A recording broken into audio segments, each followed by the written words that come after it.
कर जोरों विनती करूं धरूं चरण पर शीस। गुरु जी राम देवानंद जी महाराज ने दियो नाम बख्शीस। कोटि कोटि सिजदा करूं कोटि कोटि प्रणाम। चरण कमल में राखियो मैं बंदी जाम गुलाम। कुत्ता हूँ गुरुदेव का रामपाल दास का नाम।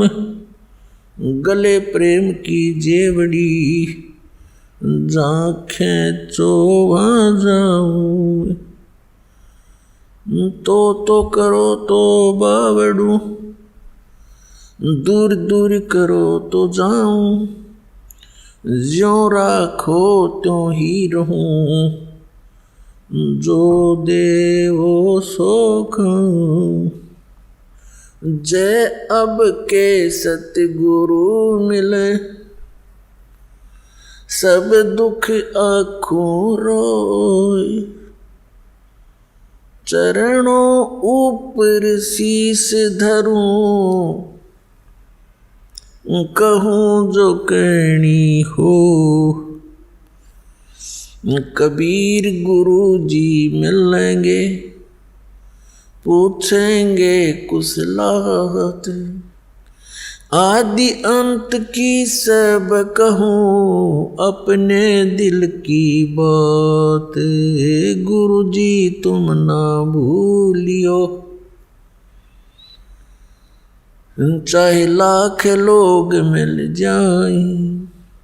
हमसे तुमको बहुत है तुम जैसे हमको नहीं। तुम्हारे विसारे क्या बने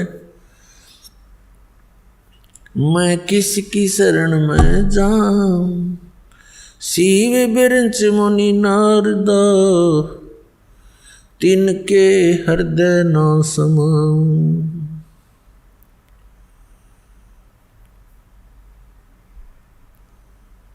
परम पिता परमात्मा पूर्ण ब्रह्म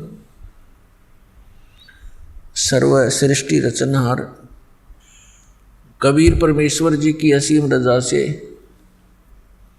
असीम कृपा से पुण्यात्माओं आप ये सत्संग सुन रहे हो। इस संसार के अंदर यदि कोई वस्तु असंभव है सुदुर्लभ है केवल सत्संग है। पुण्यात्माएं परमात्मा की खोज में युगों से लगी हैं और जैसा भी उनको किसी संत ऋषि या ग्रंथ ने मार्गदर्शन किया उसके अनुसार वे अपनी समर्पित भावना से उसमें लग जाते हैं। और जो भी साधक साधना कर रहा है उस अपनी साधना को वो उत्तम मानकर ही करता है और उसके परिणाम स्वरूप फिर हम देखते हैं जैसे हमारा जन्म पवित्र हिंदू धर्म के अंदर हुआ। जैसा भी हमारे धर्मगुरुओं ने ज्ञान दिया था हमारे पूर्वज उसी अनुसार साधना किया करते थे। उन्होंने क्या ज्ञान बता रखा था कि बच्चा हो जा होम करा लो, मृत्यु हो जा तो उसका श्राद्ध निकालो, उसकी 13वीं करो। और जैसा भी उन्होंने मार्गदर्शन किया, राम कृष्ण भगवान है, श्री कृष्ण भगवान, विष्णु भगवान, शंकर भगवान, तो ये सभी साधना किया करते थे और फिर भूत बन गए क्योंकि श्राद्ध निकाले गए उनके। तो श्राद्ध क्रिया प्रेत योनि प्राप्त प्राणियों का के विषय में ही होती है। तो हम सभी श्राद्ध निकाल रहे थे, इससे सिद्ध हो गया कि हमारे सारे पूर्वज भूत बन गए। तो जिसको हम सत्संग समझते थे, क्योंकि सत्संग का अर्थ है, वैसे यथार्थ उसका भाव तो ये है कि सच्चा ज्ञान और कोई ऋषि महात्मा संत गुरु प्रदान करे, वो सत्संग कहलाता है। जिन गुरुओं ने, ऋषियों ने, संतों ने हमें शास्त्र विरुद्ध ज्ञान दे करके ये कहा कि हम आपको सदग्रंथों के विचार सुना रहे हैं, सत्संग सुना रहे हैं, तो वो उनकी झूठ थी, वो झूठे लोग थे। सदग्रंथों के अंदर जो मार्गदर्शन है वो हमारे तक नहीं पहुंचा। तो पुण्यात्माओं, परमात्मा स्वयं रजा करते हैं, सतलोक से चलकर आते हैं, अपनी प्यारी आत्माओं को वो गूढ़ ज्ञान बताते हैं, और उससे पहले ये सभी काल के दूत परमात्मा के बच्चों को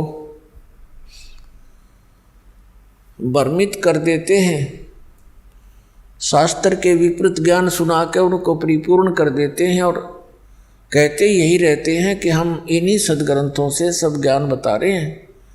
जैसे पवित्र हिंदू धर्म के अंदर पवित्र चारों वेद, पवित्र श्रीमद् भगवद गीता, पवित्र 18 पुराण, ये मान्य ग्रंथ हैं। यदि इन सदग्रंथों का ज्ञान भी हमारे पूर्वजों को होता, यानी आप सबको होता, तो इससे आगे की पढ़ाई तो बहुत आसानी से पढ़ लेते आप। यदि किसी टीचर ने बच्चे को 4वीं कक्षा 5वीं कक्षा तक का ज्ञान ठीक दे रखा है, तो उसको 6ठी कक्षा में प्रवेश करके आसानी से पढ़ाया जा सकता है। और जिसने कख नहीं सिखा रखा, सारे उल्टी बकवाद पढ़ा रखी हैं, तो उस बच्चों को फिर उसमें प्रारंभ से ही, प्रथम कक्षा से ही प्रारंभ करना पड़ता है उसको। तो आज पूरे मानव समाज को इस दास ने प्रथम कक्षा वाले क ख भी सिखाने पड़ रहे हैं। ABCD दास ही पढ़ाएगा इस अध्यात्म मार्ग की। आज तक के धर्म गुरुओं ने केवल माया बटोरी है, विशेषकर वर्तमान के लोग जो धर्म गुरु हैं, इन्होंने परमात्मा से कोई लेना देना नहीं, न जगत उद्धार से इनका कोई संबंध है, क्योंकि इनके पास वो मार्ग मंत्र है ही नहीं जो मोक्ष और शांति स्थापना कर सके। इनके पास वो ज्ञान नहीं है पूरे विश्व में। तो पुण्यात्माओं, अब प्राथमिक पढ़ाई भी ये दास करा होगा, और PhD तक का ज्ञान इस दास ने ही देना है। और अब ये सुविधा हमें होगी कि आप सब अक्षर ज्ञान युक्त हैं, आप एजुकेटेड हैं, बेटी बहन भाई भक्त बुजुर्ग सभी एजुकेटेड, अक्षर ज्ञान हो गया। हिंदी का तो खासकर हिंदू धर्म में हो ही गया। पुण्यात्माओं, हमारा वैसे कोई धर्म नहीं है, जीव हमारी जाति है, मानव धर्म हमारा, हिंदू मुस्लिम सिख ईसाई धर्म नहीं कोई नारा। लेकिन हम जिस क्षेत्र में रह रहे हैं, यहाँ जो ज्ञान देना पड़ता है तो वो संबोधन करना पड़ता है, क्योंकि अधिकता उसी धर्म के, उसी वर्ण के लोगों का, उसी संप्रदाय के लोगों का बहुमत होता है। तो एक बार कुछ वर्ग समझ गए इस दास के विचारों को, फिर वो अपने सभी अन्य धर्मों में भाई बहनों को जा करके बड़े प्यार के साथ समझाएंगे। ऐसे ही जोत से जोत जगेगी।